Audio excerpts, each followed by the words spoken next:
democratic institutions, and with the everyday lives of citizens. And of course, we are honored to have you here with us, sir. May I please invite former Prime Minister Rishi Sunak on the stage to share his views on the summit. Please welcome with applause the Right Honorable Rishi Sunak.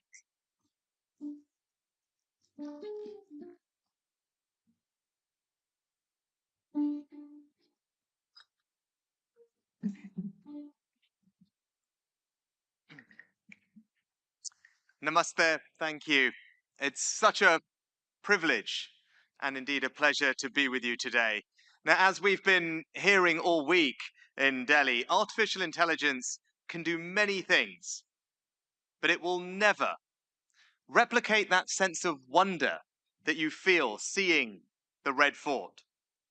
The pleasure that you get from biting into a sweet laddu, or if I can say this here in Delhi, the joy you get from watching RCB's Smriti Mandana hit the perfect drive. Now, when I launched the first AI Leaders Summit in 2023, I created that summit to be a forum where we could all, from presidents and prime ministers, to CEOs and CTOs, to developers and development specialists, come together, share the latest advances, and work out how to ensure that we tip the balance of this technology in favor of humanity.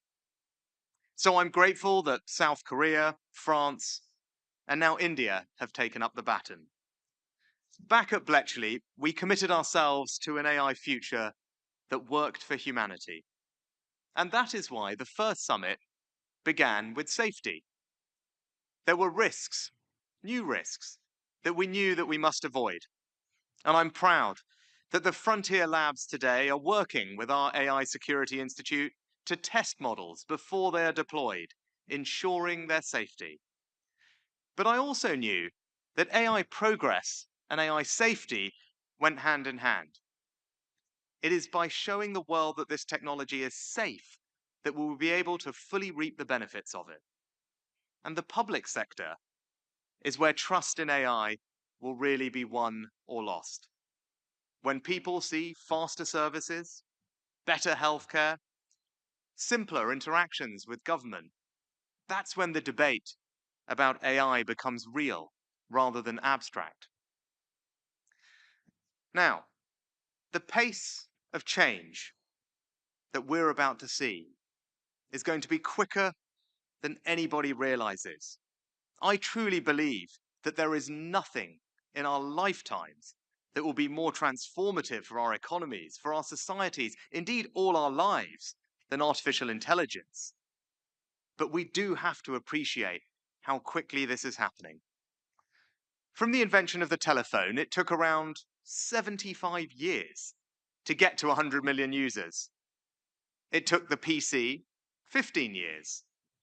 The internet, 7 years. So how long did it take ChatGPT? 2 months.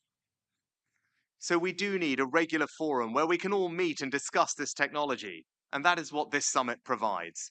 Under Prime Minister Modi's leadership, this summit will deliver impact.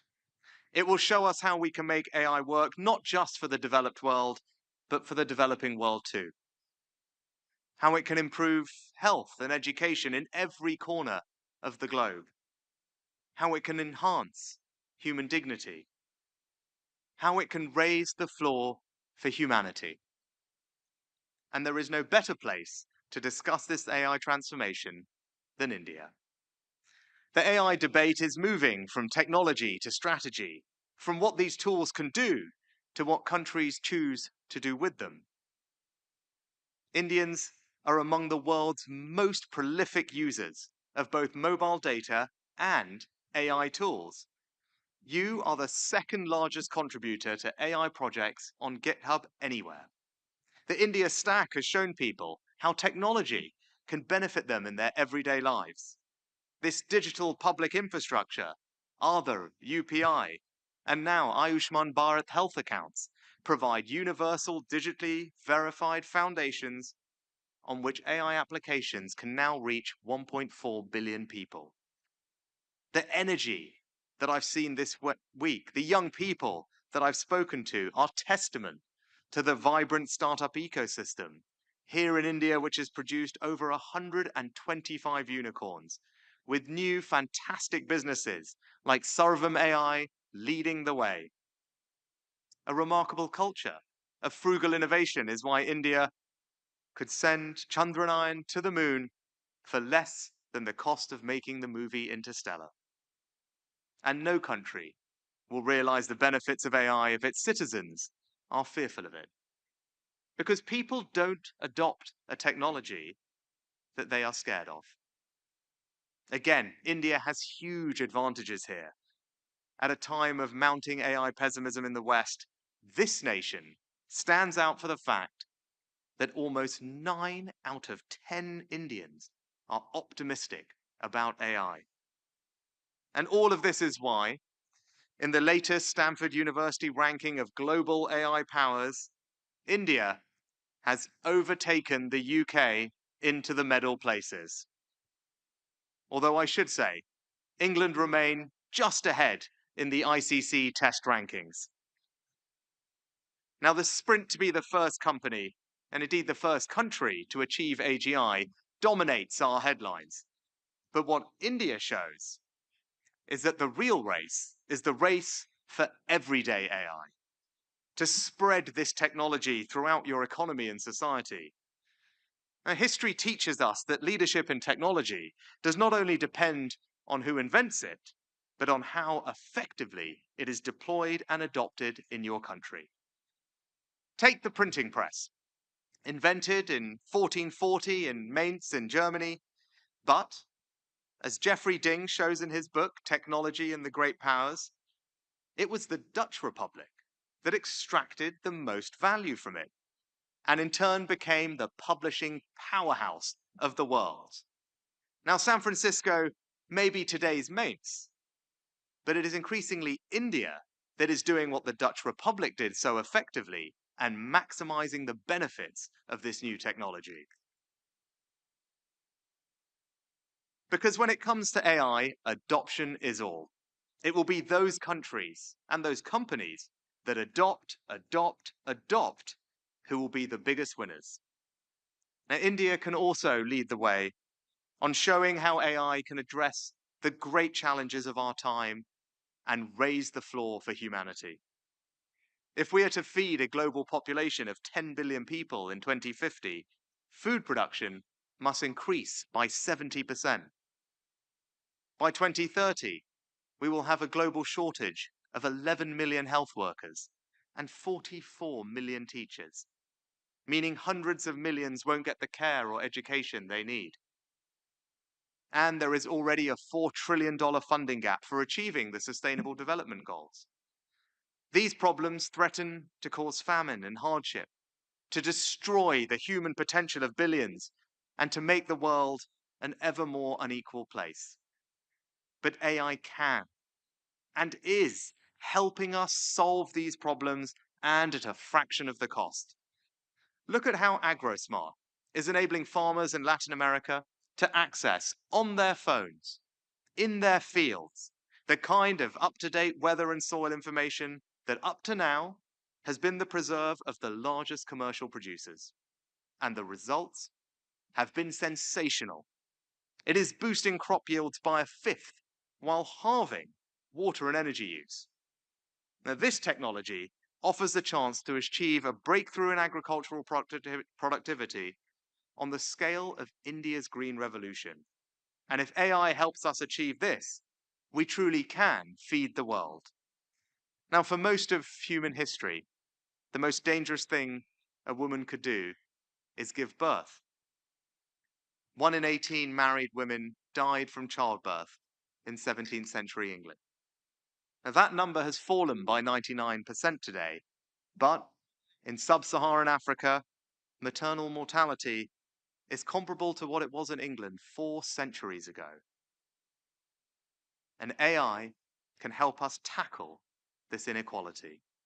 Take the prompt service in Kenya, which offers 3 million pregnant women health advice by text message in their own language.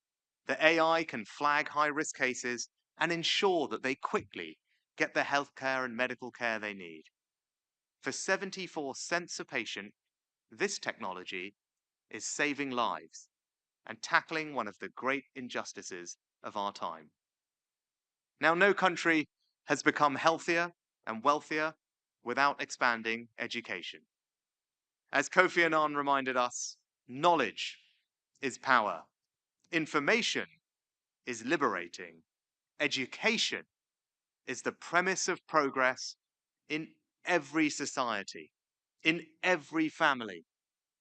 But today, too many children lack access to quality teaching and resources. And again, AI can and is changing that. Take MindSpark, which is teaching 500,000 pupils already in India. These children are being provided with personalized lessons in just the way that the most privileged children in developed countries are. And for just a few dollars a month, their rate of learning has doubled. The genius of this technology is that it doesn't require super fast broadband and a fancy laptop, but just a simple tablet with preloaded content that draws on 20 years of research and 5 billion student interactions. Think of the dreams that are being sparked by this, the human potential that will no longer be wasted. So, in conclusion, today, we can see the Bletchley vision of an AI that favors humanity becoming a reality. We're seizing the opportunities of the greatest breakthrough of our time while giving our citizens the peace of mind that we will keep them safe. AI will deliver huge economic gains. It will have twice the impact of the Industrial Revolution in just half the time. But what we are seeing here at this summit is how AI will raise the floor for humanity. Rural clinics will soon be able to offer the same level of medical expertise as big teaching hospitals. As the son of a doctor and as the parent of 2 girls blessed with the best medical care the world can provide, as the grandson of someone born in rural Tanzania, I know what a difference this will make. It will lead to an improvement in human health and happiness that we have not seen before. Farmers on their small holdings will be able to call on the combined expertise of the world's best agronomists and soil scientists. In the greatest step forward ever for equality of opportunity, every child will now have access to a personalized tutor. It won't matter if you're born in the Lutyens bungalow zone or in Ali Rajpur, you will, thanks to this technology, have the same educational opportunities. It will be the greatest democratization of knowledge ever. Friends, this is the new world that we are entering. Never before in human history will so many people receive a boost to their quality of life. That will be this technology's greatest achievement. And that will be your legacy. Thank you.